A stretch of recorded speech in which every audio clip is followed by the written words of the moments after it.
గుంటూరు నగరంలో శారదా కాలనీ, శ్రీనగర్ కాలనీకి సంబంధించి డయేరియా సమస్య అనేది విపరీతంగా ఉందనే విధంగా కూడా స్థానికులు అయితే చెప్తున్నటువంటి పరిస్థితి ఉంది. ప్రస్తుతం శారదా కాలనీకి వాటర్ సప్లై చేసేటటువంటి ట్యాంకు దగ్గర మనం ఉన్నాం.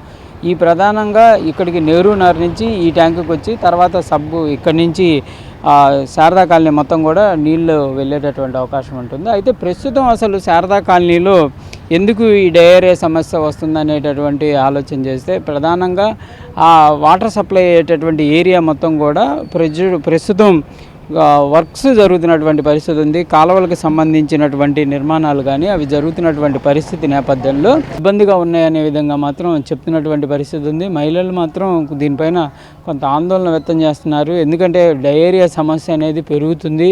రోజు రోజుకి కూడా ఈ శ్రీనగర్ కాలనీలో చూస్తే ప్రతి ఏరియాలో రోజుకి ఒక లైన్లో కంపల్సరీగా ఒక బాధితులు అయితే ఉంటున్నారు. వాళ్ళు తక్షణం అక్కడ ఉన్నటువంటి స్థానికంగా ఉన్నటువంటి హాస్పిటల్స్ని అప్రోచ్ అయ్యి ట్రీట్మెంట్ అయితే తీసుకుంటున్నప్పటికీ మాత్రం సమస్య అనేది ఉంటుందనే విధంగా కూడా ప్రస్తుతం అయితే చెప్తున్నటువంటి పరిస్థితి ఉంది. ఏదైనప్పటికీ మాత్రం ఈ రోడ్లకు సంబంధించినటువంటి మరమ్మతులు కానీ అదేవిధంగా గుంతలు ఇవన్నీ కూడా పూడ్చేటప్పుడు కంపల్సరీగా లీకేజ్ లేకుండా చర్యలు తీసుకోవాలనేది మాత్రం ప్రధానంగా వినిపిస్తున్నటువంటి డిమాండ్.